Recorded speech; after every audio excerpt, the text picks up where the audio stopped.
Hello नमस्कार साथियों, आप लोग का फॉरेन एग्जाम में स्वागत है। और यहाँ पर यूपी कैडेट 2024 के लिए समान की टेस्ट सीरीज जो चल रही है उसका टेस्ट 10 देखने वाले हैं। तो फटाफट आप लोग जुड़ेंगे और इसका पीडीएफ आपको टेलीग्राम पे मिल जाता है। तो आपके जो टेस्ट 9 है सभी के पीडीएफ आपको टेलीग्राम पे पड़ गए हैं, तो वहाँ पे जाकर के आप डाउनलोड कर लेंगे। शुरू करते हैं। और एक आपकी स्क्रीन पर क्वेश्चन दिख रहा है, उसका हमें कमेंट जरूर करेंगे। आप लोग कमेंट नहीं करते, ये गलत बात है। चलिए, पहला क्वेश्चन आपकी स्क्रीन पर आ चुका है और यहाँ पे जवाब करेंगे इसका सही आंसर क्या होगा।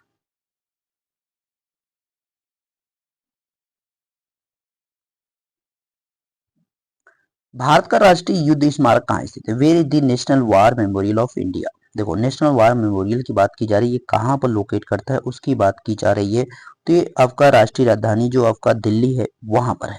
तो ध्यान रखना है, क्या है? नेशनल आपका जो है वार मेमोरियल, यानी जो लोग युद्ध में शहीद हुए हैं उनके लिए एक स्मारक चिन्ह बनाया गया। वो कहाँ पे बनाया गया है? तो नई दिल्ली में, जो कि भारत की राजधानी भी है और एक यूनियन टेरिटरी भी है, यानी केंद्र शासित प्रदेश भी है।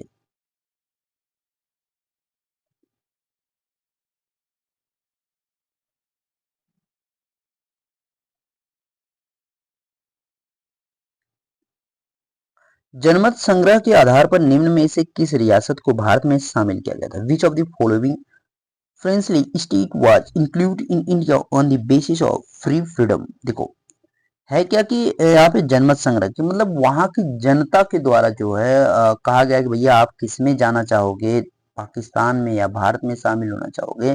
तो ऐसी रियासत थी, कह सकते हैं कि एक प्रकार से एक शासक था, उसके अधीन जो एक क्षेत्र था वहां की जनता से पूछा गया। तो जनता ने कहा नहीं भैया, हमें जो है इंडिया में ही रहना है, हमें भारत में ही रहना है। तो वो जूनागढ़ थी। हैदराबाद की कंडीशन थी कि यहाँ वालों को जो है लाठी से मारना, मतलब जैसे नहीं कहते कि जब नहीं कोई मानता तो उसको लतियाया जाएगा, मतलब नहीं, बातों का भूत मतलब लातों का भूत बातों से नहीं मानता, तो वो वाली हाल थी।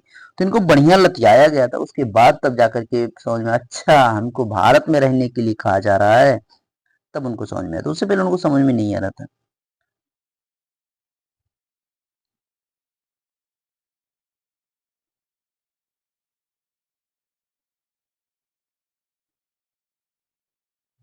खो खो खेल के एक पक्ष में कितने खिलाड़ी होते हैं? How many players are there on one side of the kho kho game? देखो, खो खो गेम की बात करेंगे तो यहाँ पर होते हैं 9। लेकिन जैसे कि क्रिकेट वगैरह में आप देखते हो ना, रिजर्व प्लेयर लेकर के जाते हैं, तो ऐसे इसमें भी रहते हैं। अप्रोक्स जो है 12 टोटल प्लेयर रहते हैं, तो उसमें से 9 खेलते हैं। तो 3 लगभग जो एक प्रकार से कह सकते हैं रिजर्व के रूप में रहते हैं, जो आपका लगातार नहीं खेलते हैं। ठीक है, तो ध्यान रखना, यहाँ पे 9 होते हैं।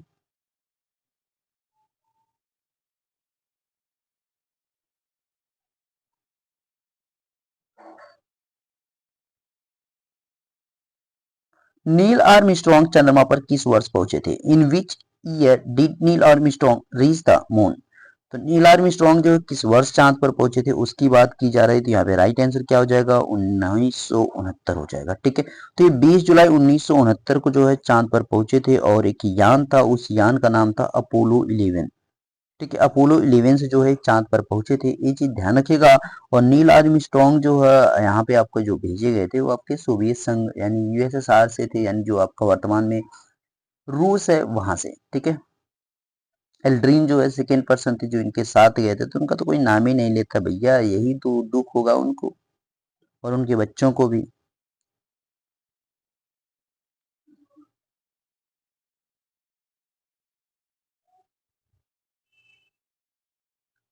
राजभाषा का संविधान के किस भाग में उल्लेख किया गया है? In which part of the constitution was the official language mention?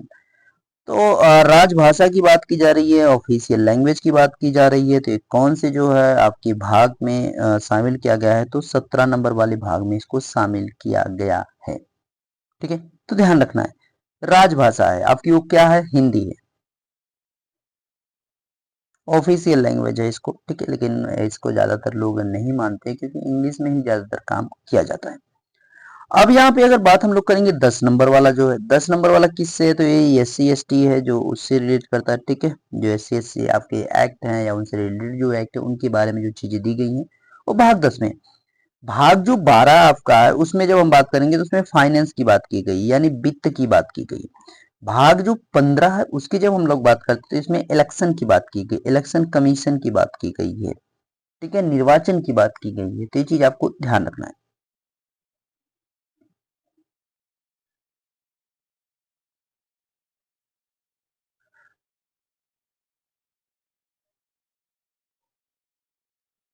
सर्वाधिक प्रति व्यक्ति आय वाला राज्य कौन सा है? Which the state with the highest per capita income. तो सर्वाधिक व्यक्ति आय वाला जो राज्य है वो कौन सा है? तो यहाँ पे राइट आंसर की बात करेंगे तो गोवा है। ये चीज आपको ध्यान रखना है। और जो सबसे कम वाला रहेगा वो बिहार हो जाएगा, और बिहार के बाद अगला जो सबसे मतलब बिहार से थोड़ा सा जिसका ज्यादा है, यानी नीचे से सेकेंड नंबर पर जो है आपका यूपी आता है। ये चीज भी आपको ध्यान रखना है, ठीक है।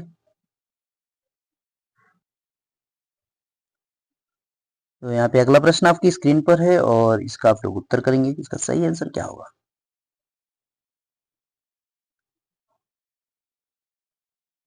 सर्व शिक्षा अभियान कार्यक्रम की शुरुआत कब हुई थी? विन वाज दी सर्व शिक्षा अभियान प्रोग्राम स्टार्टेड। देखो, सर्व शिक्षा अभियान की बात जब हम लोग करेंगे तो ये आपका जो है 86वां जो आपका अमेंडमेंट था, 86वां जो है संविधान संशोधन था, उसकी बात की जा रही थी। इसके तहत जो है 2001 में जो है इसको लाया गया था, इस कार्यक्रम को स्टार्ट किया गया था कि 6 से 14 वर्ष के जो बच्चे रहेंगे उनको अनिवार्य रूप से शिक्षा देना जो है माता पिता का भी काम रहेगा, और एक जो गवर्नमेंट है उसकी भी एक जिम्मेदारी बनेगी।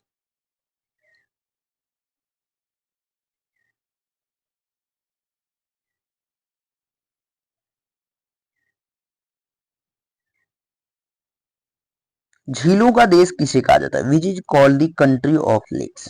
कौन सा देश ऐसा है जिसको झीलों का देश कहा जाता है?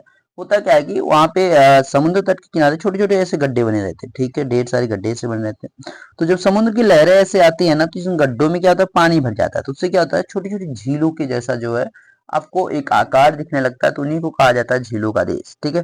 तो ये आपकी किसकी कंडीशन है? फिनलैंड की है। इसको 10,000 से ज्यादा जो है हजारों झीलों का देश के रूप में भी जाना जाता है। तो ये पॉइंट भी आपको याद रखना है।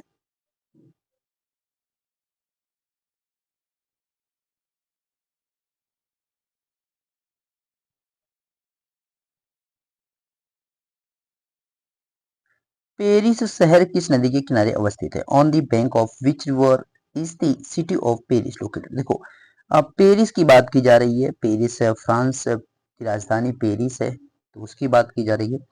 और ये किस नदी के किनारे है? तो सीन नदी के किनारे। ये आपको पॉइंट याद रखना है। इटली की जो राजधानी रोम है वो राइन नदी के किनारे है। टेम्स जो है लंदन आपका यहाँ पे। और नाइल रिवर के किनारे आपका पता ही है कि इजिप्ट जो था, मिस्र जो है उसका विकास यहाँ पे हुआ। और मिस्र को ही जो है नील नदी का वरदान कहा जाता है। क्यों? क्योंकि अगर नील नदी ना होती तो शायद मिस्र भी उस रेगिस्तान में नहीं होता। इसीलिए जो यहाँ पे नील नदी को मिस्र का वरदान कहा जाता है, ठीक है। मिस्र को नील नदी का वरदान कहा जाता है।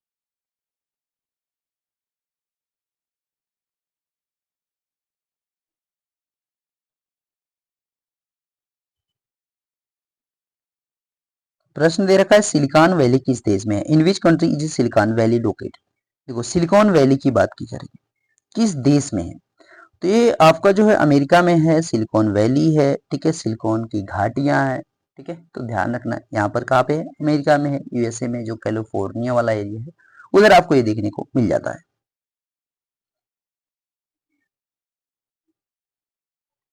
आपका इंडिया में सिलिकॉन सिटी जो है बेंगलुरु को कहा जाएगा। ये पॉइंट भी आपको ध्यान रखना है।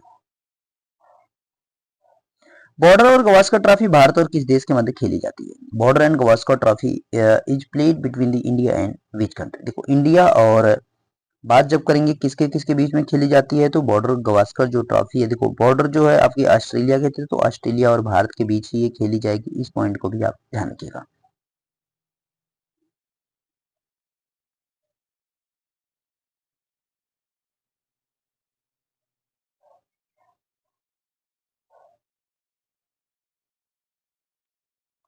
प्रश्न, ओजोन परत ह्रास के लिए सबसे जिम्मेदार यौगिक कौन सा है?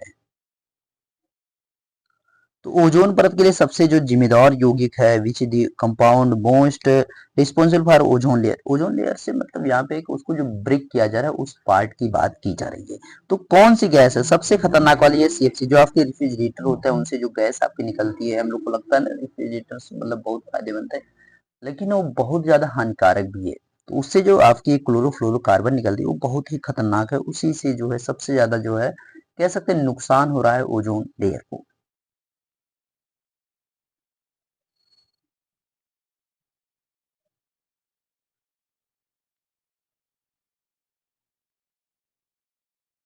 दिल्ली को कोलकाता की जगह भारत की नई राजधानी कब बनाया गया? When was Delhi made the new capital of India please Kolkata, यानी कोलकाता की जगह पे इसको कब बनाया गया? तो 1911 में इसको घोषित कर दिया गया, अनाउंस कर दिया गया।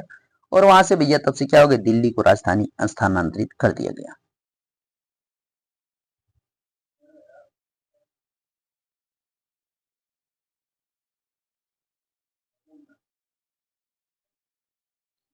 उच्चतम न्यायालय से संबंधित अनुच्छेद है, is the article related to the supreme court. देखो अनुच्छेद आपका जो है यहाँ पे जो सुप्रीम कोर्ट है उससे कह सकते हैं, आपका उससे रिलेटेड जो आर्टिकल आपका देखने को मिलता है वो कौन सा है? अनुच्छेद 124 है, ध्यान रखना है, ठीक है। आपका जो 343 है वो आपका लैंग्वेज से हो जाएगा, यानी भाषा से हो जाएगा।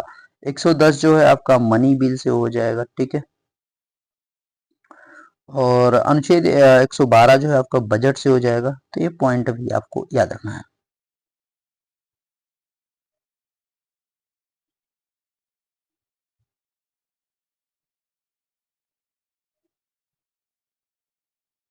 सर्वाधिक निर्वाचन संख्या वाला देश है, which country has the highest number of voters.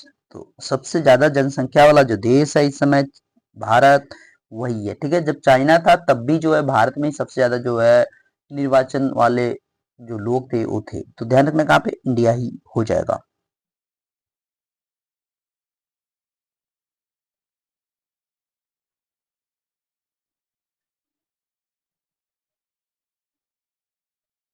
1857 की क्रांति की उपरांत, ठीक है, क्रांति के उपरांत यहाँ पे रहेगा, के उपरांत भारतीयों और अंग्रेज सैनिकों का अनुपात बंगाल में क्या रखा गया? What was the ratio of Indian British soldier in Bengal after the revolution of it. देखो 1857 की जो क्रांति थी काफी बड़े स्तर पर एक विद्रोह हुआ था सैनिकों का। उसके बाद जो है यहाँ पर गवर्नमेंट जो थी, यानी अंग्रेज जो अधिकारी थे, उन्होंने एक्शन एक लिया और उन्होंने क्या किया कि कहा कि भैया अब जहाँ पे दो भारतीय सैनिक रहेंगे उनके साथ जो एक तीसरा पर्सन रहेगा वो कौन रहेगा? अंग्रेज रहेगा। और बाकी और जगहों पे क्या किया गया कि 5 और 2 का रेशियो कर देंगे, मतलब 5 जो है भारतीय सैनिकों के बीच में जो है एक 2 अंग्रेज सैनिक रहेंगे, ठीक है, ध्यान रखना। लेकिन जो भी आर्सेनल थे, यानी जो आपकी फैक्ट्री वगैरह थी, उनमें जो है जो आपकी गन फैक्ट्री या कह सकते हैं कि विस्फोटक जो पदार्थ जहां पे भी थे, उन सब जगहों से केवल अंग्रेज को ही लगाया गया, भारतीयों को सबको हटा दिया गया उन जगहों से। सोच सकते हैं इतना बड़ा चेंजमेंट किया गया क्योंकि उनको पता चल गया कि अब इनको अंदर रखना जो है खतरनाक है, यानी बारूद की ढेर में अब जो है हम बारूद को नहीं रखने वाले हैं।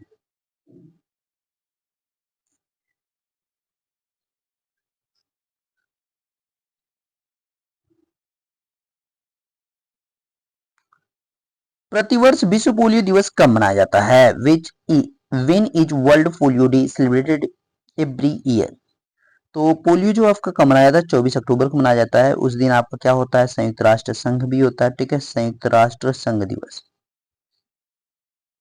संयुक्त राष्ट्र संघ दिवस भी इसी दिन मनाया जाता है, ये पॉइंट भी आपको याद रखना है। 10 दिसंबर वही है जिस दिन जो है आपका अंतर्राष्ट्रीय मानवाधिकार दिवस मनाया जाता है, और 19 नवंबर जो है विश्व शौचालय दिवस के रूप में भी मनाया जाता है।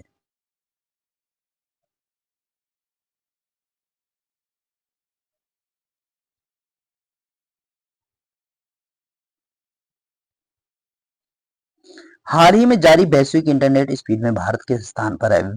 Where is India in the recently. देखो मैंने इसको जो है अपडेट कर दिया, आपका 2023 वाली जो है रैंकिंग को लगा दिया, पिछली वाली जो रैंकिंग है उसको मैंने चेंज कर दिया है। तो अभी करंट में क्या हुआ कि भारत जो है 72 पॉइंट का कह सकते हैं कि छलाक लगा करके आ गया, कहाँ पे? 47वें नंबर पर आ गया इंटरनेट स्पीड में।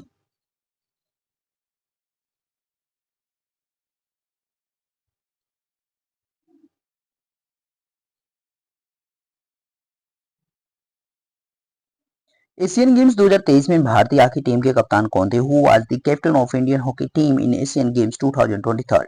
देखो जब आपका नॉर्मली ऐसे आपका भारतीय हॉकी टीम पूछा गया तो मतलब समझ जाने की पुरुष हॉकी टीम की बात की जा रही है, और ऑप्शन भी आप जब देखेंगे तो यहाँ पे पता चलेगा कि मनप्रीत सिंह जो है वही आपकी जो है यहाँ पे कप्तान थे हॉकी टीम के, जिन्होंने क्या किया था? गोल्ड जीता था जापान को हरा करके फाइनल में। इसी तरह से आपका जो क्रिकेट है उसका भी आपसे पूछ सकता है, क्योंकि क्रिकेट में भी इंडिया ने ही गोल्ड मेडल जीता था, तो उसका कप्तान भी आपसे पूछ सकता है। तो ऋतुराज गायकवाड़ जो थे वो आपके यहाँ पे कप्तान थे अंडर 19, अंडर 19 नहीं भाई, आपका एशियन गेम्स जो आपका हांगसू चाइना में हुआ था 2023 वाला, ये पॉइंट भी ध्यान रखना है।